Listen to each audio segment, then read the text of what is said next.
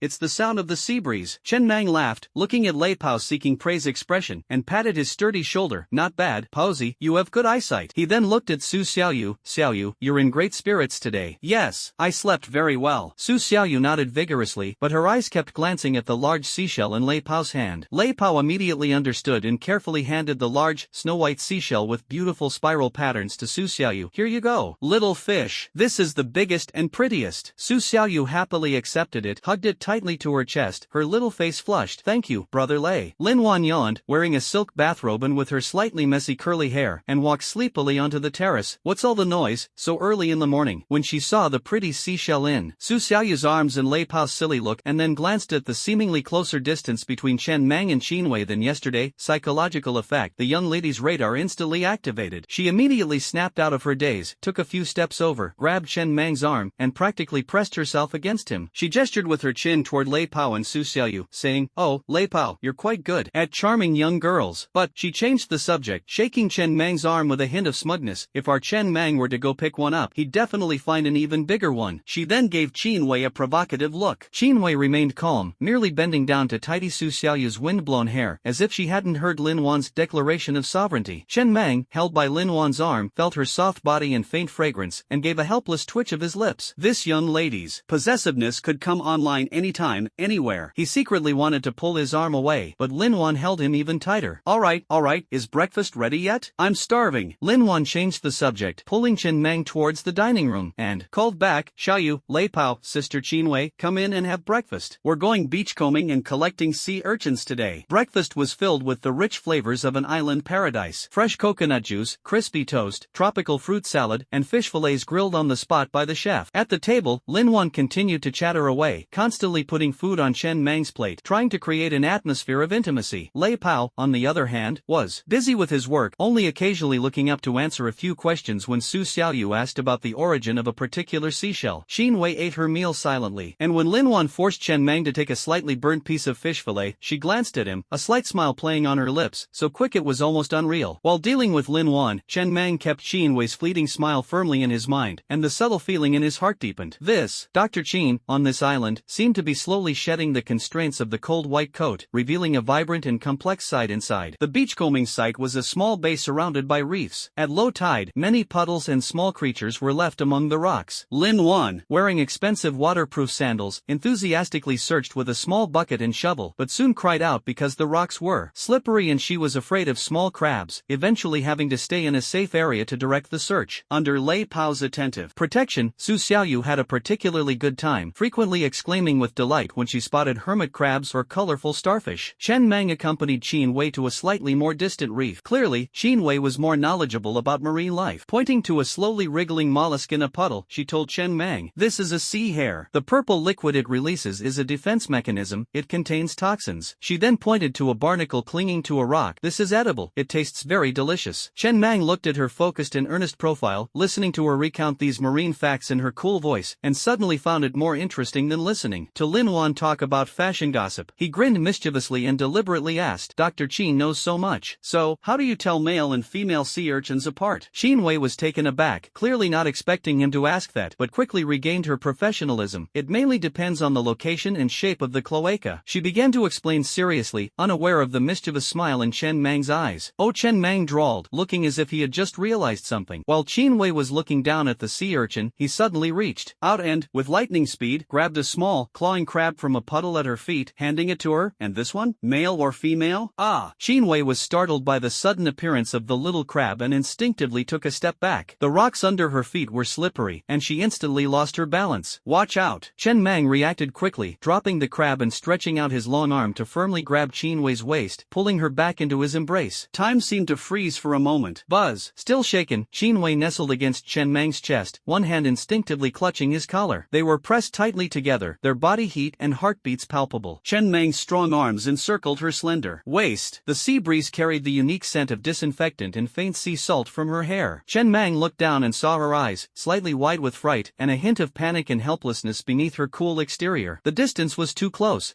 enough to clearly see her slightly trembling eyelashes. Lin Wan's scream and Lei Pao's honest shouts came from not far away, breaking the brief ambiguity carried by the scent of the sea. Qin Wei snapped back to reality, quickly pushing Chen Mang away like a startled rabbit and taking a step back, two clearly visible blushes immediately appearing on her cheeks. She lowered her head to straighten the wet hem of her clothes, her voice trembling almost imperceptibly. Thank you, I'm all right now." Chen Mang looked at his empty arm, his fingers seemingly still carrying the lingering sensation of her slender, supple waist and the unique, unsettling aura emanating from her. He touched his nose and chuckled roguishly. "Dr. Qin, it seems you still need to practice your self-defense skills a bit more?" Qin Wei looked up and glared at him. Her gaze was no longer simply cold, instead, it held a hint of anger. The blush on her face hadn't faded, making her look particularly lively. "What's it to you?" She ignored Chen Mang and turned to walk quickly towards Su Xiaoyu, her back view carrying a hint of a disheveled disheveled escape. Chen Mang stood there, watching her retreating figure, then glanced at the arm that had just been around her, a playful smile curving his lips. The iceberg doctor, it seems she's not so invincible after all. The setting sun once again painted the sea a crimson hue, and everyone returned laden with their catch, with Su Xiaoyu and Lei Pao undoubtedly having the most. Dinner centered around the campfire, the fresh sea urchins, fish, and shrimp sizzling and filling the air with their aroma. Lei Pao clumsily grilled the fish, occasionally receiving pointers from Su Xiaoyu. In the firelight, his honest and simple smile was especially warm. Lin Wan held a skewer of grilled shrimp, insisting on feeding it to Chen Mang herself, only to be met with his disdainful avoidance, and the two then playfully wrestled together again. Qinwei sat quietly on a beach chair a little further away, a glass of juice in her hand, her gaze wandering among the people leaping and playing around the campfire. Occasionally, her gaze would fall on Chen Mang, and when she noticed he seemed to be looking at her as well, she would immediately look away, pretending to focus on the distant sea. The firelight flickered on her delicate face, sometimes bright, sometimes dim, sometimes visible, sometimes hidden. While dealing with Lin Wan's persistent teasing, Chen Mang kept an eye on Qinwei's evasive gaze, his sense of amusement and curiosity growing stronger. This island trip was far more interesting than he had anticipated. As night deepened, a tired Su Xiaoyu leaned against Lei Pao and dozed off. Lei Pao remained stiff, too afraid to move. Lin Wan finally quieted down, leaning against Chen Mang's shoulder, her breathing gradually becoming steady. Qinwei had already gotten up and returned to the villa. Chen Mang sat alone by the dying campfire, gazing at the starry sky reflected on the calm sea. The cool sea breeze carried away the daytime clamor. Just then, the miniature device on his wrist, connected to the base's backup communications, only activated in emergencies, vibrated slightly, and an encrypted message from Old Ghost popped up. Brother Mang, the Ghost Network has detected an abnormal energy fluctuation echo. The source is not on the island, but the signal characteristics are highly similar to the remnants of the hummingbird. The fluctuation is extremely weak, as if it is calling for something. The coordinates have been marked, encrypted. Be careful. The languid look in Chen Mang's eyes vanished instantly, replaced by a sharp, eagle-like gaze that swept over the sleeping island and the tranquil sea. Behind the serenity of the vacation, the invisible shadow of the deep diver seemed never to have truly left. He silently deleted the message, his gaze finally settling on the window of Qinwei's room in the villa, bathed in warm yellow light, his eyes as deep as the sea. In the gentle sea breeze, the whispers of the tide seemed to carry a subtle, almost imperceptible, rhythm of danger. Old Gui's encrypted message about the hummingbird's energy echo was like a pebble thrown into a calm lake, sending ripples of vigilance through Chen Mang's heart. But the dawn on the island remained warm, the sound of the waves gentle, as if the chill by the campfire last night had been merely an illusion. He buried his wariness deep within, his face still bearing a lazy, roguish expression. The vacation wasn't over yet, and he didn't want to break this precious tranquility too soon, especially for Su Xiaoyu. The atmosphere at the breakfast table was subtle. Lin Wan keenly noticed that Chen Mang was quieter than yesterday. Although he was still lazy and occasionally responded to her jokes, there was a subtle scrutiny in his eyes. She glanced suspiciously at Qinwei, who was eating quietly. The latter's expression was normal, as if the brief exchange of glances by the campfire last night had never happened. The weather's so nice today. Let's go jet skiing. Lin Wan tried to liven things up and made the decision. I've already had it all prepared, 2-seaters. Chen Mang, you take me. No. Chen Mang slowly sipped his coffee, not even lifting his eyelids. It's windy, it'll give me a headache. You can play by yourself or have Lei Pao take you. You. Lin Wan's almond-shaped eyes widened in anger. Lei Pao quickly waved his hands, shaking his head like a rattledrum. I dare not. That thing is too fast. I'd rather stay with little fish and build sandcastles on the beach. Su Xiaoyu whispered, Sister Lin Wan, that was too fast. I'm scared. Lin Wan looked at the two cowards, then at the indifferent Chen Mang and the aloof Qinwei. Just as her temper was about to flare up, Chen Mang put down his coffee cup, turned to Qinwei, and curled his lips into a half-smile. Dr. Qin, are you interested in giving it a try? I heard you're good at self-defense and have a good sense of balance. Qinwei paused, her hand holding the spoon still, and looked up at Chen Mang. His eyes held a clear mischievous glint, as if he wanted to use this as revenge for what happened on the reef yesterday. Her cool face remained expressionless as she said, indifferently, not interested, but as soon as she finished speaking, she seemed to remember something, her gaze sweeping over Su Xiaoyu and Lei Pao, before adding, however, we can give it a try. It's more challenging than building sandcastles. Lin Wan immediately bristled, Sister Qinwei, how could you go with him? She felt that her exclusivity had been seriously threatened. Chen Mang had already stood up, lazily stretching, then it settled. Dr. Qin, please? He made an inviting gesture, his eyes filled with a strong sense of amusement. Qin Wei put down her cutlery, stood up, and ignoring Lin Wan's almost fiery gaze, calmly followed Chen Meng toward the dock where the motorboats were moored. Lin Wan stomped her feet in anger and grabbed Su Xiaoyu, saying, Xiaoyu, let's go see. Let's see how they capsize. Lei Pao quickly followed. On the azure sea, the engine roared. Chen Meng nimbly stepped onto the jet ski. Qin Wei hesitated for a moment, then sat sideways behind him, her hands slightly unsure of what to do. Hold on tight, Dr. Qin, I can't get you out if you fall, Chen Meng said with a smile, his voice coming through the engine noise. Qin Wei pursed her lips, but ultimately reached out and gently grasped Chen Meng's shirt at the waist. Through the thin t-shirt, she could feel the firmness and warmth of his abdominal muscles. The jet ski suddenly surged forward, the strong thrust causing Qin Wei to involuntarily lean forward, her forehead almost touching Chen Meng's back. She instinctively tightened her arms, pressing her entire body against his back. The sea breeze whistled past, tousling her long hair, and the salty, damp air rushed towards her face. At first, she was a little stiff, but as the speedboat drew graceful arcs across the sea, feeling the thrill of speed and the inexplicable sense of security given by the man in front of her, her tense nerves gradually relaxed. She even gently lifted her head, feeling the exhilarating breeze brush against her cheeks. Chen Meng clearly felt the soft body pressed against his back and the cool yet strong hands encircling his waist. Unlike Lin Wan's deliberate clinginess, Qin Wei's reliance carried a restrained sincerity, which made his heartstrings tremble slightly. He deliberately drove the motorboat faster and tilted it more, eliciting a soft gasp from Qin Wei, who tightened her arms around him. On the shore, Lin Wan, holding binoculars, stared at the two figures almost touching on the sea, gritting her teeth in anger. Chen Meng, you bastard. This is on purpose, isn't it? Qin Wei, where